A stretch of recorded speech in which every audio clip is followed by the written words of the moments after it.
vosotros, niños amigos niños, con especial simpatía. Y me ha complacido elegir de mi novela El destino de Lázaro. El personaje y el pasaje que me parecen expresivos y que creo que os interesarán. Dice así: en el arranque de la cuesta que termina en el sector de la Alcazaba, situado frente al mar, encontrábase la taberna del Jopo, anciano calvo, de faz rosada e inalterable campechanía. Descansaba su rotunda humanidad, tan pronto el sol se alejaba del ángulo de la fachada, en una reforzada silla de Enea, y allí se le veía, cruzado los brazos sobre el pecho potente, buen fuelle, sesteando hasta el anochecer. Con el rabillo de ojo seguía el movimiento de las personas que desfilaban por el costado frontero de la aduana, mujeres públicas que acuden a la reglamentaria consulta médica, paseantes que se encaminan al parque. Para recrearse alzaba la vista y distinguía sobre los tejados parduzcos la torre morena de la catedral.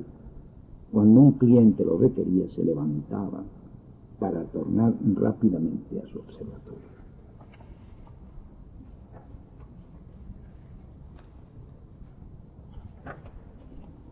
Concurrir a la taberna del Jopo implicaba un rito castizo de ciertos requisitos, porque Ramírez detestaba a los borrachos y solo sentía respeto por los catadores, gente de paz y bien, sin desplantes brutales, que beben sabia y parsimoniosamente unas copas de vino puro y luego charlan unos minutos de tú a tú con el propietario y se marchan con la postura digna, firmes los pies, una suave alegría en los labios todavía húmedos.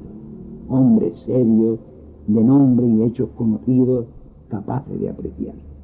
El local de fondo angosto, la fachada era baja y exigua, apenas daba de sí para que no estuviera sola la puerta, no se prestaba a largas permanencias. De acuerdo con sus dimensiones eran las ganancias del Jopo, muy indispensable para subsistir, y de ello se ufanó siempre. No tengo perro que me ladre. ¿Quién me heredará? No trabajaré más de la cuenta para el diablo, para los mosquitos de las contribuciones. El Jopo hizo un alto para abrocharse el cordón de un zapato y levantó hacia él los ojos expresivos de cándido brillo. Lázaro, dispensa que me atreva. Se me figura que esto te duele demasiado. Te quedas en la alcazaba, pegado a las piedras, mordiéndote de rabia. No es bueno, no te vayas a repuntar. Cuando ganes la pelea, es cuestión de flema, tú mismo te reirás del achaque y le darás gracias a Dios por el trago de vinagre. Dios debe de ser un gran tabernero.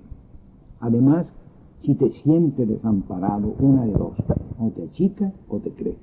Y tú no eres de los que se engurruñan. Con usted no vale disimular. El hormiguillo le entra al más templado, pero ya se pasa. En los días siguientes, el Jopo no abrió su paraíso. Dedicóse íntegramente a prestar menudos servicios a Rosaura y a tía Clara. Y el más importante, notaba Lázaro, era el de su presencia. Tú a lo tuyo le regañaba a la vinícola. Para los mandados y empujar cachivache, me las pinto solo. Reveló sabios instintos de carpintero y de albañil. Compuso la faldosa desportillada. Clavó cuadros y las fotografías de familia. Le dio una mano de barniz a la cómoda y alegraba el decaído humor de las mujeres con sus bromas y canturreos. Si no fuera por usted, exclamaba Rosaura. ¿Me lo voy a creer? Penas vienen, penas van, y yo me quedo en mi sitio como la mala. Y agregaba activamente: la tarde de mi entierro será de fiesta a los que tienen la mesa puesta. Armonizaba las letrillas ingenuas de su cosecha con una especie de melopea flamenca, de imposible catalogación en ningún género, sin estridencia ni contorsiones de la voz, como un ejercicio espontáneo de la garganta y del espíritu. Quiero un ataúd de corcho el día que yo me muera y bailar sobre las olas al compás de la marea. Junto al balcón, Rosaura se comía las lágrimas. ahogábase ante la perspectiva estrecha de la plaza recogida, con árboles copudos que filtraban la luz del día y el fluir entrecortado de la fuente de piedra, a cuyo derredor se apostaban 4 o 5 coches de punto. Allí no disfrutaba con la visión amplia del puerto, la sombra protectora de la montaña del castillo, el merengado reflejo del ayuntamiento y el calicioso verdor del parque. Era un lugar deprimente, sin grandeza ni alegría, una condena. El jopo les dijo adiós y se fue hacia la alcazaba, entregado a su rumia. A este pájaro le han cortado las alas. El mundo anda de cabeza. Si Lázaro se descuida, encontrará fría la sábana cuando menos se lo piense. Ya veis qué suerte, en contra de lo que muchas veces se escucha en las aulas. Ese libro es muy denso, ese libro no es para niños. La literatura bien hecha, la literatura bien concebida, es para niños. Aquí, en esta trilogía, que es muy densa, vastísima, es una gran tesis, encontramos que para vosotros los niños hay pequeños libros. Y en esta historia de Lázaro tenemos un pequeño libro que comienza con la narración del libro y acaba ya cuando el niño empieza a no ser niño y a entrar en esa vida de adulto en relación ya con tertulias. En ese sentido, yo en nombre vuestro, porque yo estoy en San Lorenzo del Escorial, muy lejos de Sevilla, acordaos, Sevilla de Andalucía, que otras veces hemos preparado los trabajos en San Roque, en Cádiz, en Málaga, en muchos sitios. Este trabajo teníamos que haberlo preparado a través de los niños que podían haber venido conmigo. Yo os traigo aquí y hago las preguntas en vuestro nombre. No quisiera hacer preguntas de adultos, sino de niños. Aunque no pretendemos que se nos cuente el argumento, los niños desconocen por completo el libro porque son niños de primera lectura. ¿Cómo entra el autor a meter a estos niños en el libro de primera lectura? ¿Cómo les introduce? ¿Qué palabras les dice? Bueno, yo creo también que no hay libros, algunos sí, pero son la excepción, para determinadas edades, sino para la edad general de una lectura atenta. Si el escritor se ha expresado con responsabilidad y con la emoción que yace, que subyace detrás de cada estilo, su lenguaje puede ser comunicativo. Para los escritores, la máxima aspiración es llegar a todas las edades capaces de lectura. Sí, meternos ya en el libro.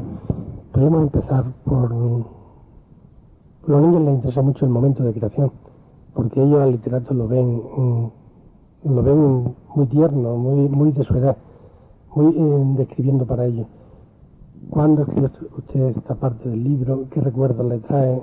¿De dónde viene este libro? Bueno, la pregunta es en realidad muy interesante, muy importante.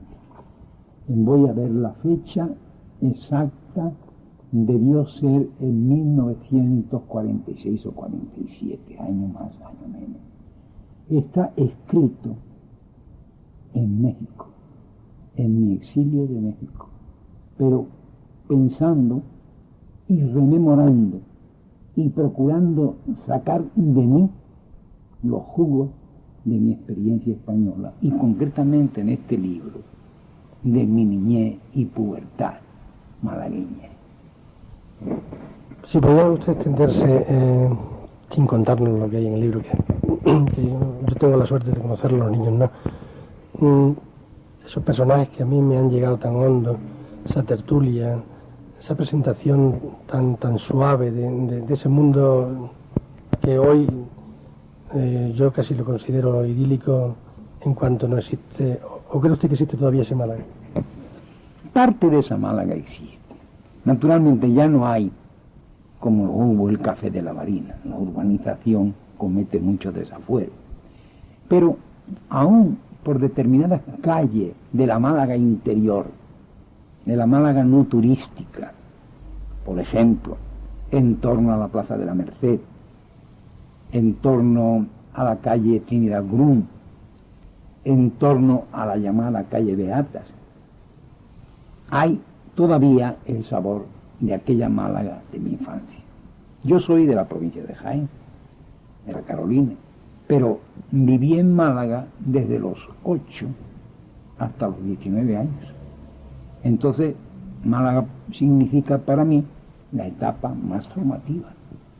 Lo mismo que para vosotros, niños amigos, seguramente no será solo en Sevilla, vendréis de otros pueblos, y esos años son muy importantes. Son muy importantes para el recuerdo y la reconstrucción. Yo subrayo que esto está escrito todo sin referencia directa, confiado a la memoria y al recuerdo. Y, sin embargo, me parece que si algo he logrado es una fidelidad de ambiente y de gentes. Voy a hacer una pregunta y que me perdonen los niños ya. Como profesor, hay ahí un personaje, don David. A mí me parece que está educando a su hijo para él, y lo van a saber los niños cuando lo lean. Luego resulta que este pobre hombre muere mucho antes de que pueda recibir ningún fruto de esa educación. Eso sí. Bueno, don David, el padre de Lázaro, ¿no? El padre de Lázaro en realidad no puede asistir a las vicisitudes que va a tener su muerte, como es lógico.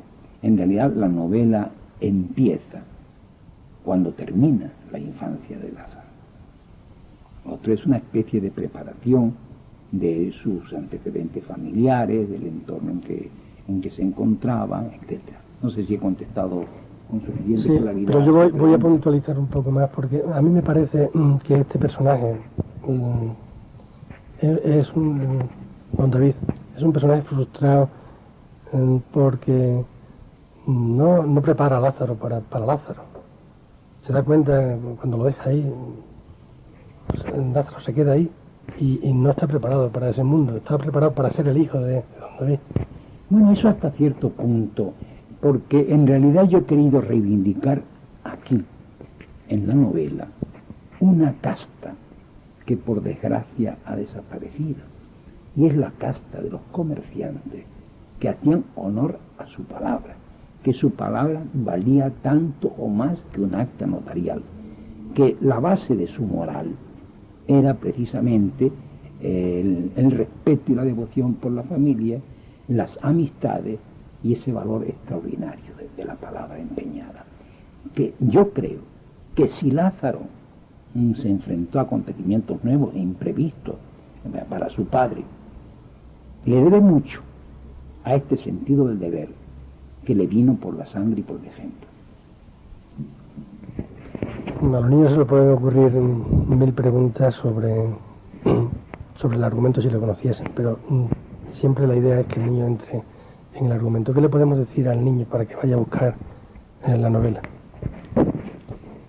Pues en realidad me parece que la novela es toda de principio a fin una manifestación ética, incluso en sus aspectos más negativos. Desde este punto de vista, ellos pueden llegar, me parece, ¿no?, a un contacto con un mundo y con unos modelos personales que empiezan, por desgracia, a desaparecer. No es que yo crea que el mundo y la sociedad deben permanecer inmóviles, pero debe haber siempre una vertebración. Y en aquella época, que es la época también de la guerra colonial de Marruecos, se establece no solo una indagación psicológica de personajes, sino que es también un diagnóstico de época.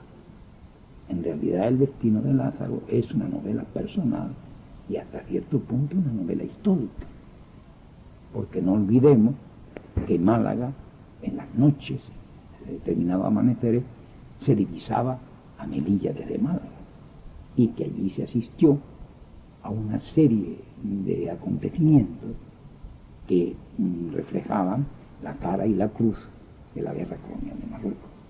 Sí, una pregunta que también es del profesor. Yo siento tener que hacer preguntas, los niños no me las quiten de la boca porque no están aquí. Y es, ¿qué repercusión tuvo? Esto no lo pueden conocer los niños, como digo, porque ellos no conocen toda la literatura de esta época, y la hemos conocido muy tarde en España, desgraciadamente.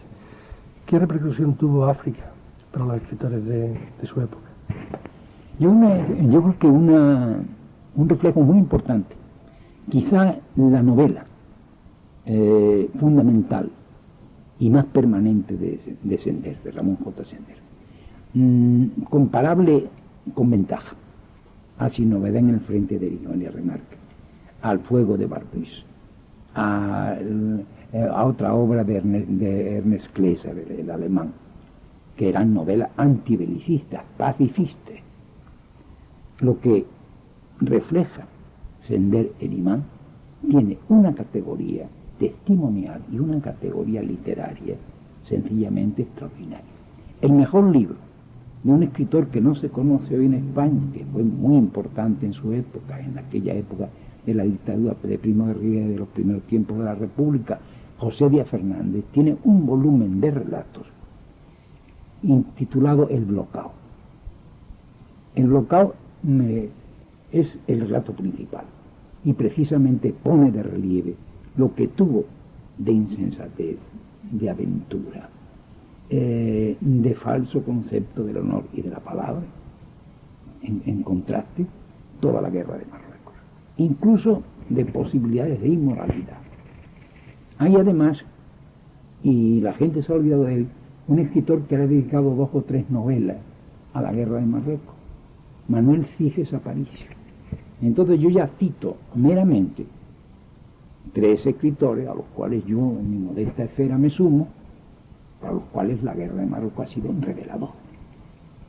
Es decir, nosotros veíamos embarcar en el minillero a los soldados de la quinta respectiva y sabíamos que iban más tarde o más temprano al matadero. Mientras existía el soldado de cuota, el soldado que mediante una cantidad se eximía del servicio militar. Todo esto en el ambiente malagueño calaba muy hondo, porque incluso en los permisos para esperar la llegada del barco, la gente confraternizaba, charlaba con ellos, y son imágenes de mi niñez avanzada, que yo no puedo olvidar nunca, como no puedo olvidar el episodio del incendio de la aduana, que es uno de los episodios fundamentales de la novela, en la cual se pone todo esto de relieve, y que es un incendio cuya intencionalidad todavía no se ha descubierto, y ha pasado ya mucho tiempo para que se pueda descubrir. Sí, los lectores solemos ver siempre en lo que leemos nuestra propia opinión de hoy, que no es la del momento aquel. Yo he querido ver en un personaje que se queda más acá de la frontera cuando va a embarcar su amante. He querido ver esa frontera que había entre lo que al español medio le importaba África y lo que era para el que tenía que ir allí a soltar su vida. Entonces parecía que el español medio estaba muy de espaldas. Se está representando una mujer que se queda aquí, que no quiere saber nada de allá. Era así. Bueno, hasta cierto punto, yo creo que ello tuvo una repercusión retardada, pero tuvo una repercusión. También entre mis recuerdos de infancia está la estancia en Madrid cuando se produce el desastre de Anual. Y cuando, por ejemplo, empiezan a llamar a los soldados a filas y las escenas de despedidas de madre, novia, familiares, etcétera, etcétera. Es decir, esto llegó a un punto que luego se detuvo con la dictadura de Primo de Rivera y que además significó el fin de la monarquía de Alfonso XIII con el expediente Picasso. Yo creo que el libro está suficiente tratado para lo que queremos, y darle más pautas al lector sería quizás ayudarle demasiado, y entonces vamos a dejarlo ahí. Siempre dándole a usted esta oportunidad de redondear un poco lo que hemos hablado. Sí, yo le agradezco mucho esta última oportunidad y, por ejemplo, creo que en El destino de Lázaro es un personaje importante, es como la voz de la conciencia, de una mayor agudeza intelectual que el propio Lázaro Esteban y sus respectivas mujeres, compañeras. Me parece que tienen una entidad. Hay que recordar cómo termina el libro.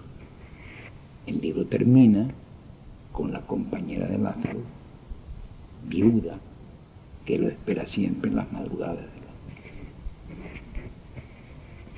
Sí.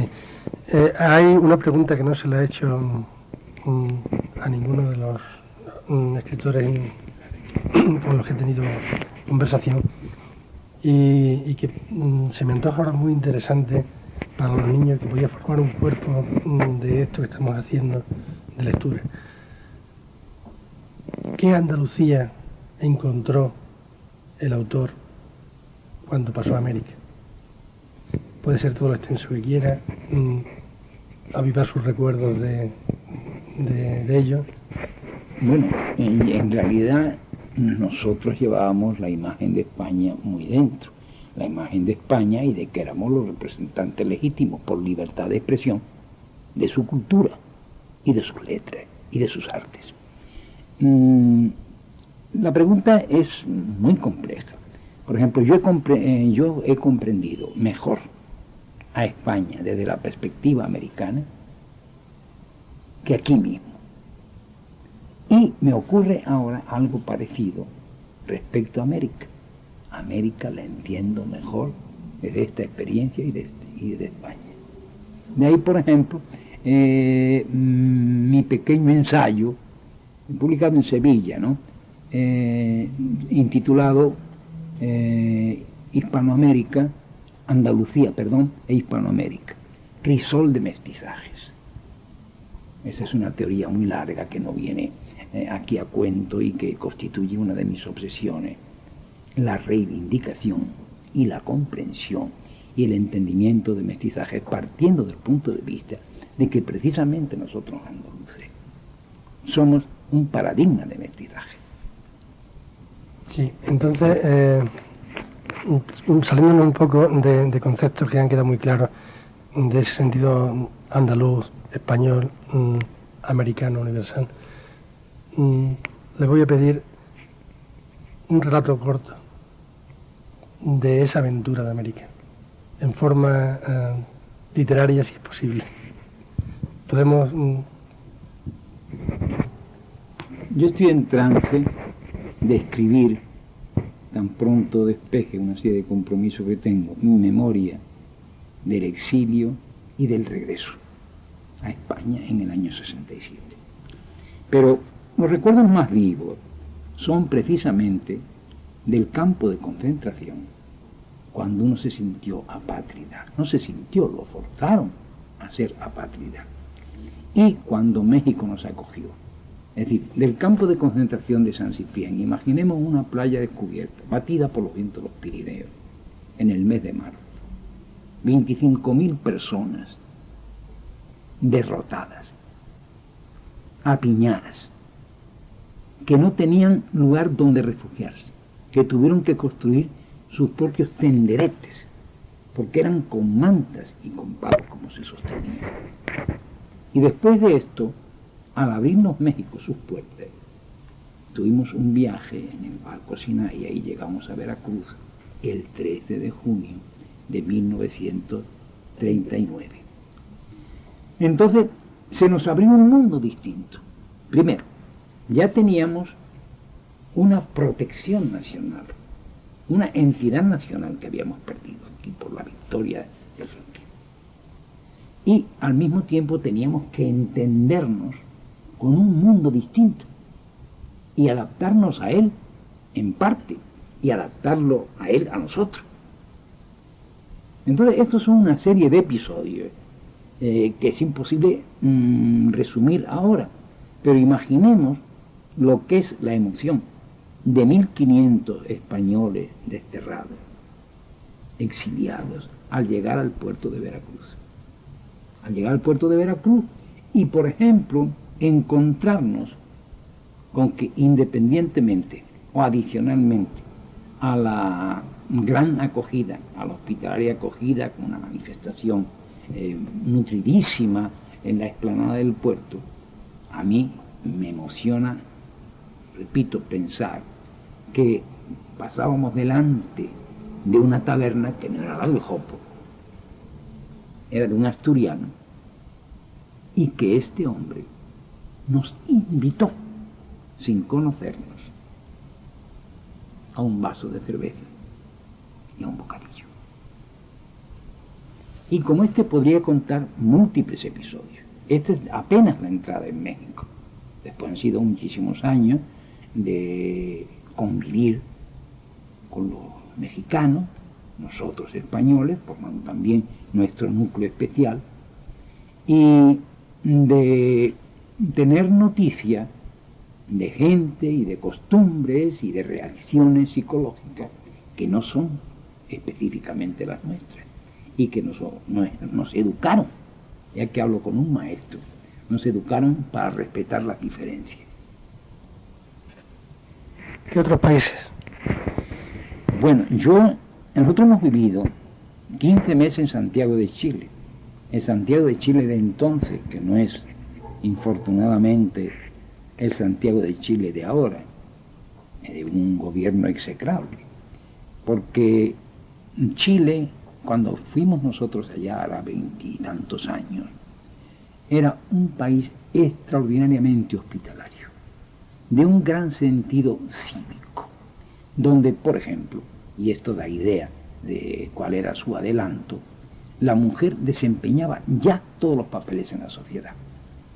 Podía desempeñar una alcaldía, brillaba en la universidad, los cargos de confianza los tenían en muchas empresas y había prácticamente, allí no había necesidad de reivindicaciones feministas. Esta es la verdad.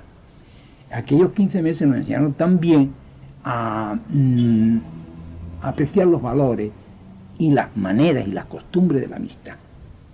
En Chile hay una cosa, no es inhabitual, sino frecuente, de que uno se presenta sin avisar en casa de un amigo, en la casa de unos amigos, lleva algo, bien sea un pastel, bien sea unos embutidos, algo.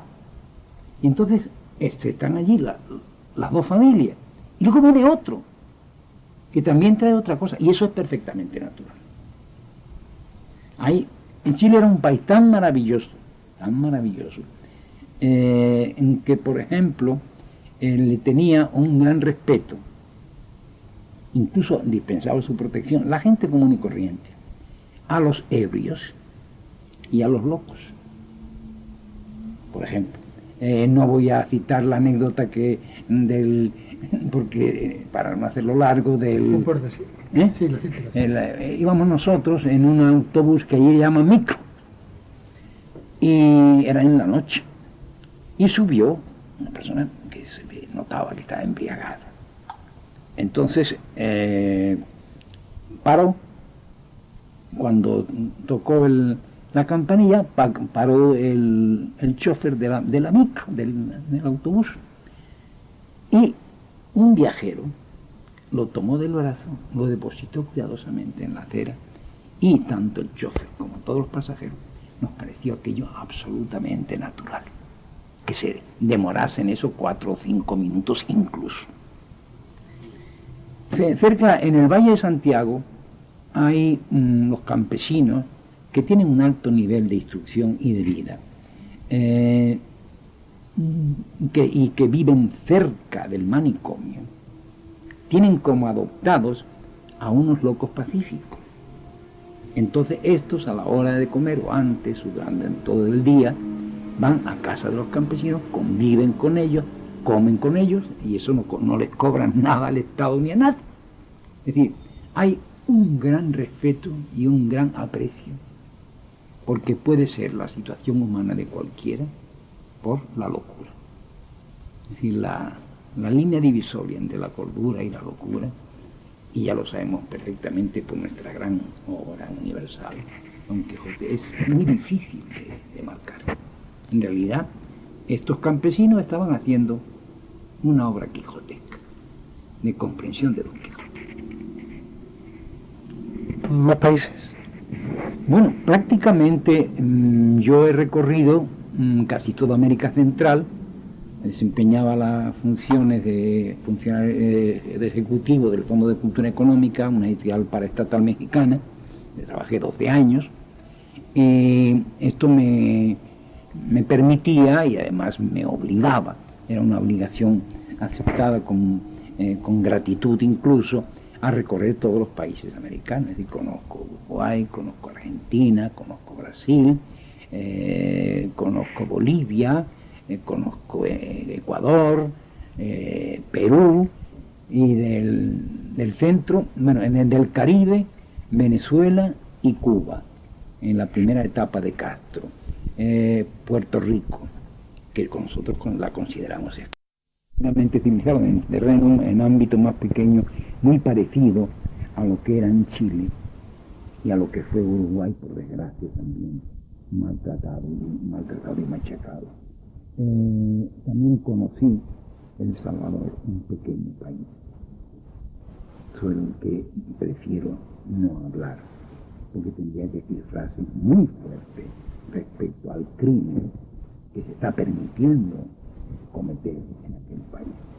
Conocí a Guatemala con dictadura y sin dictadura, y creo, no sé si me dejo algún país en el tintero. Conozco la frontera de México con Estados Unidos también, pero que también es parte. También es parte, evidentemente, pero ese es un capítulo muy especial porque la frontera vive en función de los norteamericanos, y para que puedan pasar una frontera de muchísimos centenares de kilómetros, ¿no? Para que puedan pasar las espaldas mojadas, es decir, los mexicanos que entran clandestinamente en Estados Unidos y que forman el gran núcleo, ¿no?, en chicano, de los hispanoparlantes en Estados Unidos, que son muchos. Es decir, es la segunda lengua en Estados Unidos, cosa que no se tiene en cuenta al haber abolido, seguramente para comprar armamento más sofisticado, la enseñanza bilingüe. Y de todos estos países, no sé si esto que le digo a los niños es un poco prematuro, pero también conviene que sepan lo que está ocurriendo y que un atentado contra nuestra lengua es un atentado contra nuestra cultura. Se pronuncie como se pronuncie, se emplee la sintaxis que se emplee, son ramas de la lengua española, de la lengua castellana. Lo difícil para un niño español, que no lo es para un niño de cualquier país de América, es la localización geográfica, porque es un cacao de mapa donde nos perdemos todos, incluso los profesores. Entonces, para darle a los niños esa pimienta que puede ser de cualquier país, vamos a decir algo de cualquier país, que puede ser esa pimienta que le haga recordar a aquel país. Bueno, son muchas pimientas. ¿O va por ella? Son muchas pimientas porque en realidad yo tengo relaciones personales y además bastante cariño por cada uno de los países en su peculiaridad. Y así como el cono sur es de influencia mayor europea, Brasil es una gran incógnita, esa es la verdad, y Centroamérica ya tiene más influencia indígena. Lo mismo que Perú. Es decir, se pueden diferenciar Perú y México, Bolivia y Ecuador, porque tienen una fuerte cultura prehispánica, una valiosa cultura prehispánica, y a las cuales se agregó todo lo que nosotros aportamos allí, independientemente de las tropelías que toda conquista acarrea. Sí, me parece que está muy claro lo que pretendíamos y que los niños van a tener un concepto vivido de América, porque lo difícil es vivirlo a través de los demás, pero es fácil cuando el sentimiento va en las palabras, y aquí hay más sentimiento que palabras, porque cada palabra va cargada con un montón de conceptos y de sentimientos, porque no en balde una persona que encontró los brazos de América y afortunadamente hoy encuentra los brazos de su patria, de su casa, y hoy, más rico que nosotros, tiene montones de brazos allí y el brazo de aquí. Incluso familia. Bueno, esa palabra podemos también hablar de ella. Bueno, incluso nosotros vinimos a España con nuestra hija nacida en Santiago de Chile. Vamos a intervenir con eso. Esto ya va Sí, fuera, ¿no? para nosotros, pero lo vamos a grabar para nuestra... Es decir, vinimos con nuestra hija nacida en Santiago de Chile, pero en México tenemos 5 hijos, 12 nietos, bueno, mi hermano, sobrinos nietos, mi cuñada, sobrinas nietas, etcétera, etcétera. Sí, una larga familia. Una larga familia. Toda americana. Y muchas amistades. Y además que se sienten ellos completamente americanos. Tienen el trasfondo español y el respeto y el cariño pero por lo nosotros no español. influimos en eso. Pero ellos... Los respetamos, ellos tienen su vida allá. Yo regresé aquí no por ninguna necesidad material, sino por un imperativo de querencia, llamar por enfermedad de españolismo, de nostalgia, enfermedad de españolismo muy aguda. Para mí fue y además porque creía que debía conocer a las nuevas generaciones españolas sin ninguna anteojeras. Y tuve que hacer el sacrificio de venir con Franco. No con Franco, bajo el régimen de Franco, que es muy distinto, y he trabajado siempre en España en la empresa privada. Sí. Y además creía yo que desde el punto de vista literario me era indispensable volver aquí. Es decir, el posible público lector mi temática es fundamentalmente española, allí y aquí. Salvo una novela que hiciste al principio. Al principio, pero una novela corta, que era más bien la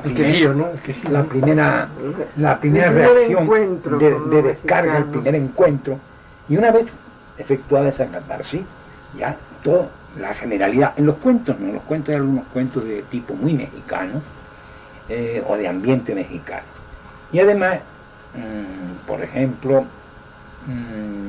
yo tenía mucho interés en poder publicar aquí mi novela de la guerra, que al principio la denegaron por completo y que luego salió con una serie de cortes, pero no fundamentales, y estuvimos regateando como gitanos la censura. Hubo 6 censores, 6 lectores.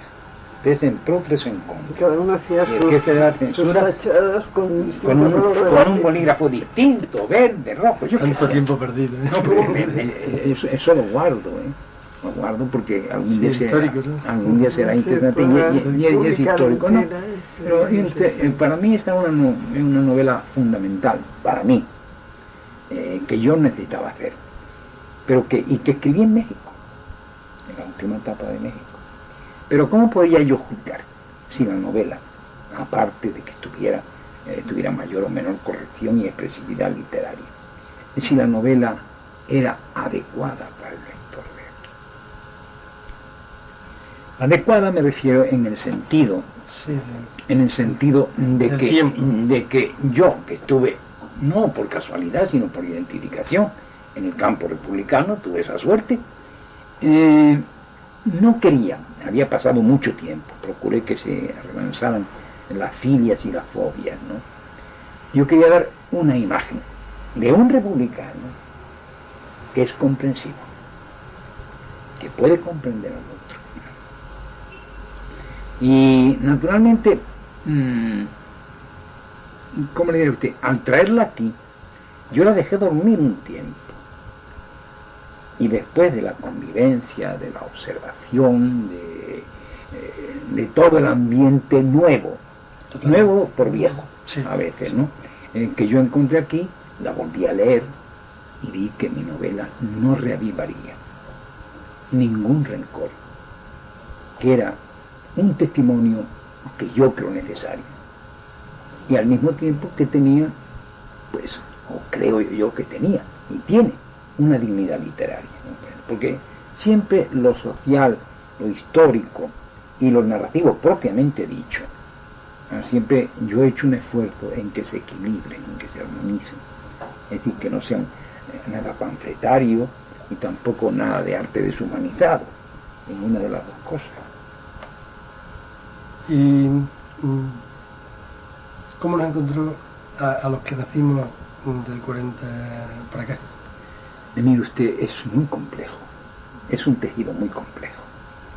En general, nosotros nos hemos entendido mejor con la generación que es más o menos de su edad. Sí, Tanto de profesores universitarios, estudiantes, etcétera, etcétera. Siempre nos hemos entendido mejor. Porque se planteaba la charla, el cambio de impresiones, que lo que está usted preguntando, lo han preguntado de otras maneras, su coetáneo. Pues nosotros no hemos, independiente ya, desde el punto de vista político, sin adscripción partidista de ninguna especie. Eso ya es como vine yo y como escribí la novela. Entonces, las preguntas que nos hacían, preguntas que eran generalmente de índole comparativa, las preguntas que nos hacían, pues uno procuraba contestarlas lo más fidedignamente posible, sin ningún rabito tendencioso. Y creo que esto nos facilitó el entendimiento con la gente. Es decir, no éramos unos propagandistas solapados. Sí, que era bueno además para... Éramos unos expositores de unas realidades que lo hacíamos con espíritu analítico y crítico. Y además que aclaraba ciertas lagunas que ha habido en una educación que tendió a ocultar por en eso una digo época. Que era bueno porque lo que se podía esperar de las personas que estamos aquí era quizá una ansia de revancha por el dolor de la incultura en la que nos habían sometido. Y claro, encontrarse con personas que templasen nuestro carácter con la realidad era bueno para no desfogarnos demasiado, porque hemos sido una generación que si hubiésemos cogido un caldo de cultivo duro, hubiese sido muy duro también para nosotros, hubiésemos ido a otra revolución en el campo de... Bueno, no, creo que mire usted, lo que ocurre es que en realidad la violencia que está brotando no es una violencia que responda a la violencia general del ambiente ni de las personas.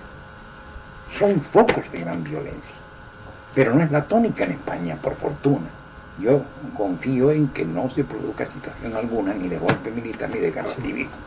Esta es la verdad, porque son dos desgracias. Sí, yo me refiero al momento crucial del propio, o sea, la propia muerte y de la ascensión a la jefatura del Estado, todavía se llamaba así, de nuevo jefe de Estado, el rey. En ese momento había una generación que era la nuestra, que todavía tenía el resaque del dolor de verse que le habían tapado 40 años de historia. Exacto. Y entonces ahí cabía todavía... De historia y de literatura. Que había una reacción tan violenta y tan fuerte que hubiese sido contraproducente para el propio violento, ¿no? En ese momento. Y en ese momento éramos todos violentos. Si no lo pudimos ser con hechos, lo fuimos con palabras y con gestos y con manifestaciones más o menos callejeras. Y, en fin.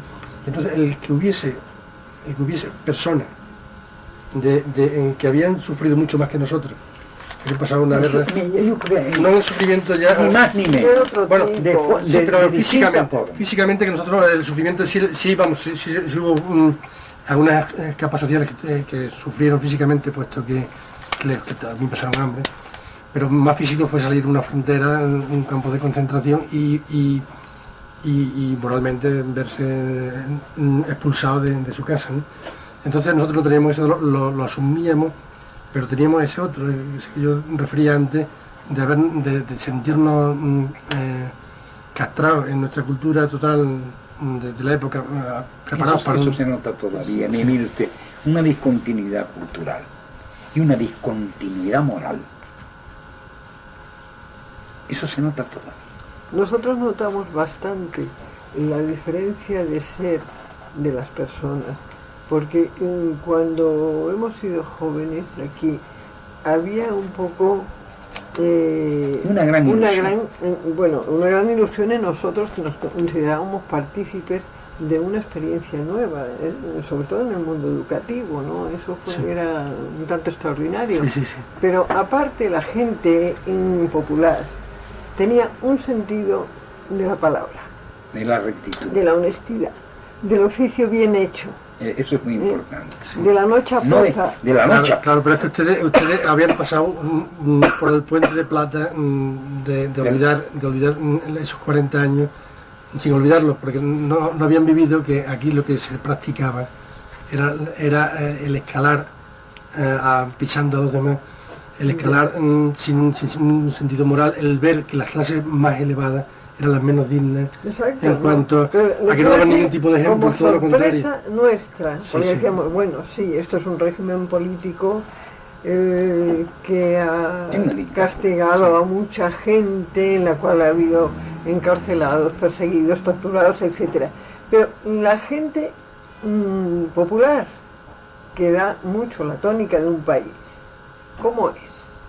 Eso pensaba uno que guardaban dentro de sí, y muchos en particular lo guardan, no tampoco se puede generalizar, pero ha habido una tónica que se parece más a la tónica americana, que nosotros diseñábamos un tanto, de la no puntualidad en México, por ejemplo, no puntualidad, no gran cumplimiento, me refiero a la gente popular, a los obreros, por ejemplo, eso que se llama un fontanero, y el fontanero viene o no viene, y hace una chapuza que a los 2 días está rota, porque no tiene sentido el cumplimiento de su obligación. Tiene una explicación, incluso en un campo que va a comprender muy bien, porque es el nuestro, el de magisterio. Hay una frase acuñada del tiempo de la dictadura que decía: nos engañarán en el sueldo, pero no en el trabajo. Es una frase moral para aquella época. Era una moral decir aquello. No, evidentemente, ¿no? Evidentemente, y hay cosas, por ejemplo, ¿cuál puede ser nuestra reacción? Mi esposa lo sabe, cuando veo la noticia de que van a reanudar procesos de beatificación de las víctimas de la guerra civil en el Vaticano. No sería hora de olvidar ya. No sería hora de olvidar eso, porque si vamos a ver a cuántos tendrían que beatificar del campo republicano. Claro, es que hay cosas que están en esos 40 años. Por ejemplo, yo he pasado un mal rato hoy, que seguramente tú no lo pasas, porque estás habituado al lugar y al sitio. Exactamente. Yo nunca había venido por aquí por eso. Y yo no tengo ningún resabio familiar, porque mi gente es de derecha, no son republicanos, no ha habido ningún crimen ni de derecha ni de izquierda en mi familia, ni en mi pueblo siquiera, un pueblo muy olvidado, de Tornavaca, un pueblo de Tornavacas, el Valle del Jerte. Eso es Badajoz. Es Cáceres, pero Cáceres está entre el límite de Salamanca y de Ávila. Un barco de Ávila que coge muy cerca de aquí. Yo paso muchas veces por la autopista para allá, para ir a Tornavaca. Pues ahí no hubo grandes enfrentamientos ni grandes problemas, en fin. Pues yo que procedo de un sitio así, en fin, aséptico en el sentido político. No me han enseñado política nunca, porque mis padres, gente de campo, no les interesaba el tema, y olvidaban y a vivir, en fin, a vivir normalmente la vida y tal. Pero que después, cuando el estudio me ha abierto, el poco estudio, porque lo leíamos entre líneas, yo no sé, el primer libro que yo tuve era La Revolución Rusa, lo compré no sé, el título era ese, o algo de Rusia era, o cómo se vive en Rusia, o algo del estilo. Pero era un libro que solamente se podía comprar bajo cuerda, pero además era un libro propagandístico del régimen nuestro. O sea, que nos hacían caer en la tentación de comprar ese libro, y entonces, ¿qué pasaba? Que ahí nos ponían a Rusia, como lo han puesto siempre. Por ejemplo, una manifestación en Sevilla en contra de la primera que yo fui, fue en contra de la base americana, y era el banderín de los estudiantes para ir en contra del capitalismo. Y entonces decían que teníamos que ir a por los americanos, que había que ir a por Gibraltar, que tal. ¿Y qué pasaba? Pues pasaba que nos estaban engañando, que lo que querían era cobrar un poquito más de sueldo por las bases y nos metían a los estudiantes en ese embolado y nos engañaban miserablemente. Y claro, había gente que quizás no estuviese en la incultura que yo estaba, que sabía más, que había tenido un padre que le había influido, o que había tenido, o que eran gente de posibilidades económicas y habían ido a París, se habían tenido una revista o tal. Pero normalmente yo que estoy orgulloso de pertenecer a una clase media baja, no orgulloso por pertenecer, sino por la, digamos, modesto. Sí, sino por la condición que no me ha influido ni lo uno ni lo otro. Esto siempre en un campo donde he podido, porque ese era otro problema, he podido tratar con los de mi igual y con los más bajos y con los más altos. Sin embargo, los más altos solamente podían tratarse entre los más altos y los medios altos entre los medios altos. He tenido amigos en todos los lados. Yo siempre me he ido más a mi clase, que la que yo considero mi clase, que era la raíz de mi gente. Los estudiantes en el pueblo se iban a pasear con el cura, yo me iba a cuidar los borreguitos o las praderas o tal. Entonces, sí, nos hemos sentido frustrados en todo lo que hemos ido haciendo y por eso era el miedo que teníamos cuando llegó ese paso y ese momento. ¿Y qué podía pasar ahí? A lo mejor nosotros también nos sentíamos rebeldes, ¿no? Y afortunadamente nos cogió ya con una edad. Ya. Afortunadamente, pues si nos coge con 20 años, hubiese habido más Yo peligro. tenía 24 cuando nací. Sí. Y ya nos cogió con 30 y tantos, 40. Bueno, 30 y tantos. Que es la generación que está hoy en el gobierno, que es la generación que está en el poder y demás. Que claro, ya también padres de familia, con hijos ya que nos preguntan de política. Tenemos que ser moderados en el sentido del lenguaje, no podemos ser los revolucionarios que fuimos entonces de pacotilla, pues ya se ve para qué hacíamos las revoluciones, no teníamos base ninguna. Por eso no teníamos base información. En las bases, ya nos lo habían dejado clavado eso ahí. Sí. Pues nos ha salido el tema de la lectura, que para mí es muy difícil, porque claro, a un escritor yo nunca le pido, ni le pediré nunca que haga un trabajo de encargo, porque a un fontanero se le puede decir que haga una pared, o sea, que haga un tubo y que lo haga de esta forma o de la otra.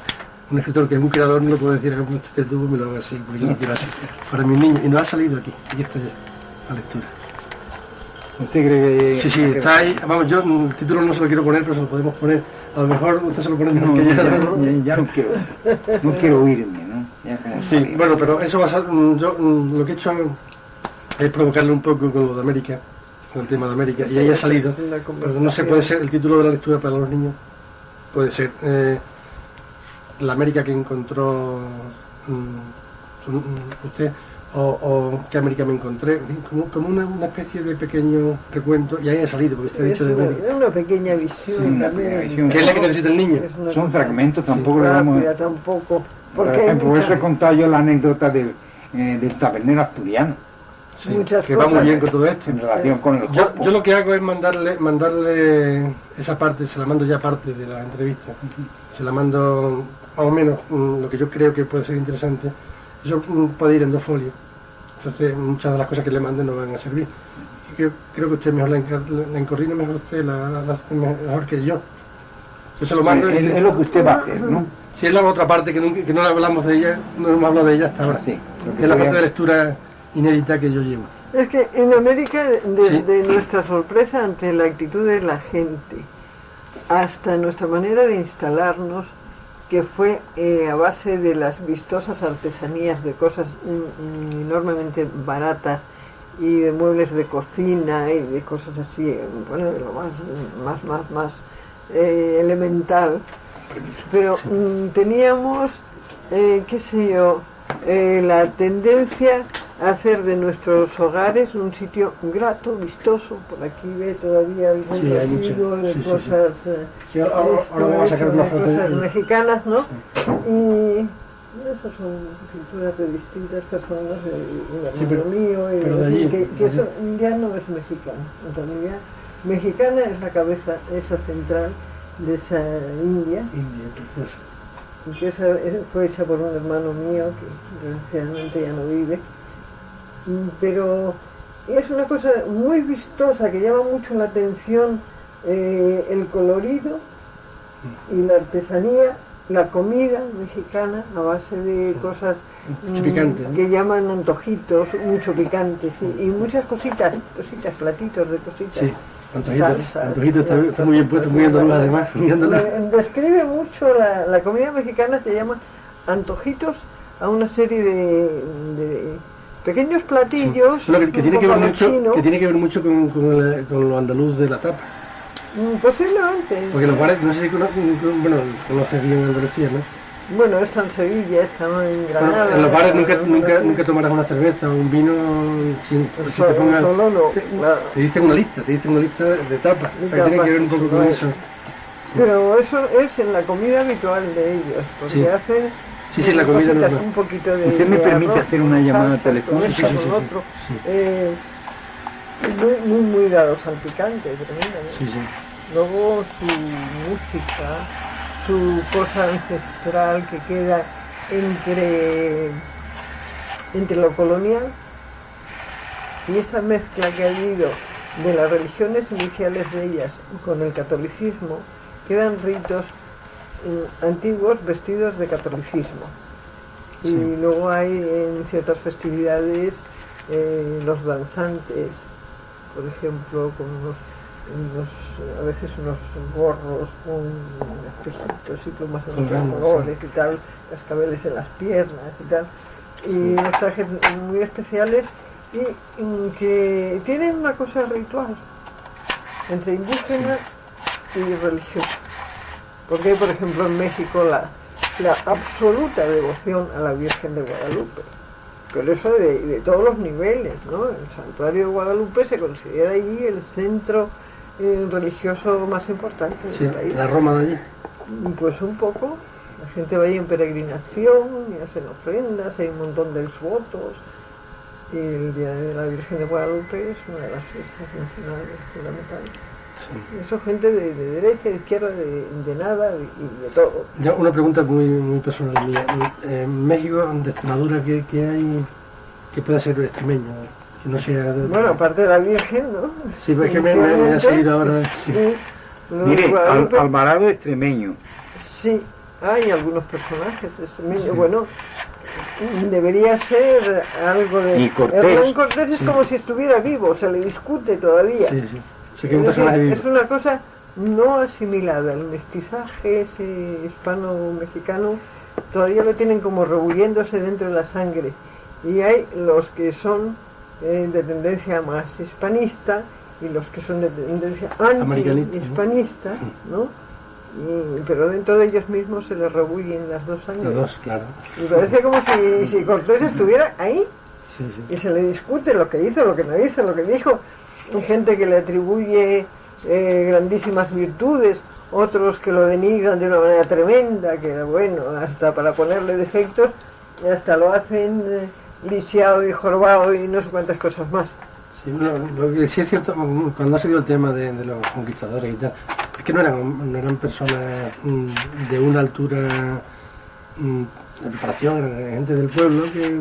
Había de todo. No, mire, Cortés no es eso, Cortés había estudiado en Salamanca. Sí, Cortés era un hombre que... Y además era un hombre que estaba muy dentro de la cultura renacentista.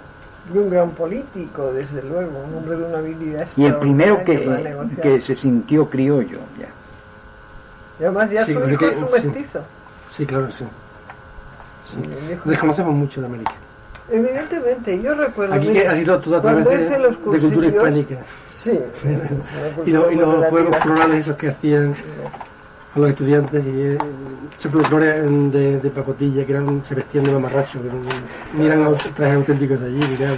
Así como el folclore tiende un poco a la exageración. No, pero sobre todo el que conocemos aquí de la hispanidad que le llamaban y que lo hacían en Cáceres, precisamente se hacían estos juegos florales. Pues era un juego de estudiantes que venían becados, muy preparaditos ya los que venían por cultura hispánica, y hacían 4 dancitas allí, 4 cosas que era lo que no era nada. Y la verdadera cultura, estamos hablando ahora mismo de conocer un personaje a su nivel. Los 3 ¿Qué pasa? Del himne contexto. Es que son...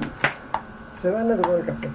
No es el momento de tomar. Y a propósito de eso, un vasito de vino, una cerveza. Compártelo con nosotros. Sí. Muchas gracias.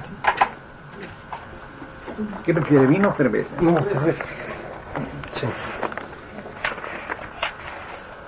Bueno, otra de las cosas grandes que yo veo en el lenguaje de América es la suavidad. La suavidad. El trato. Se lo cogí a Ayala. Ya la primera entrevista que tuve con Ayala le cogí ese trato, esa afabilidad, ese lenguaje que hoy en España está perdido. El pedir las cosas por favor, la atención, la cosa de gran cortesía. Sí. Qué bonita. Aparte de que tiene su sinceridad dentro de... Ahora desesperado este teléfono, sí. Hoy no es día de fiesta de ninguna especie, ¿no? No. No será la media hora esa que están haciendo. La de paro. Que podrían, ¿no? Eso salvaje.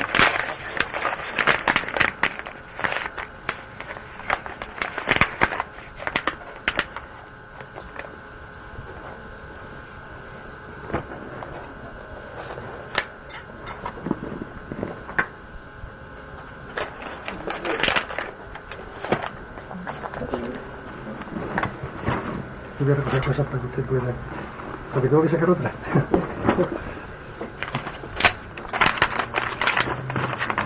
Debe ser eso. A ver si le llamo dentro de un rato.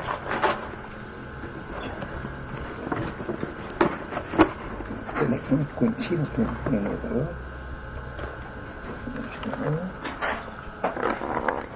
Ay. Este es el que no coincide. No había nada más. Al transcribir un teléfono.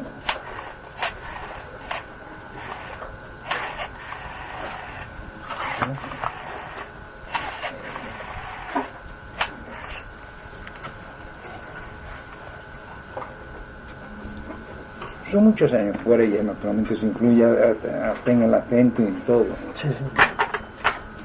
Pero es muy agradable, es muy grato. A mi marido lo confunden por radio con sudamericano. No es que le confundan. No es que le confundan, es que es el lenguaje. Andaluces y extremeños, sobre todo andaluces, agarramos antes la cosa americana, ¿eh? Sí. Bueno, y hay personas también. No, es que un catalán es difícil, ¿no? Más facilidad. Sí. Porque, por ejemplo, de regreso de México estuvimos viviendo al principio en Barcelona.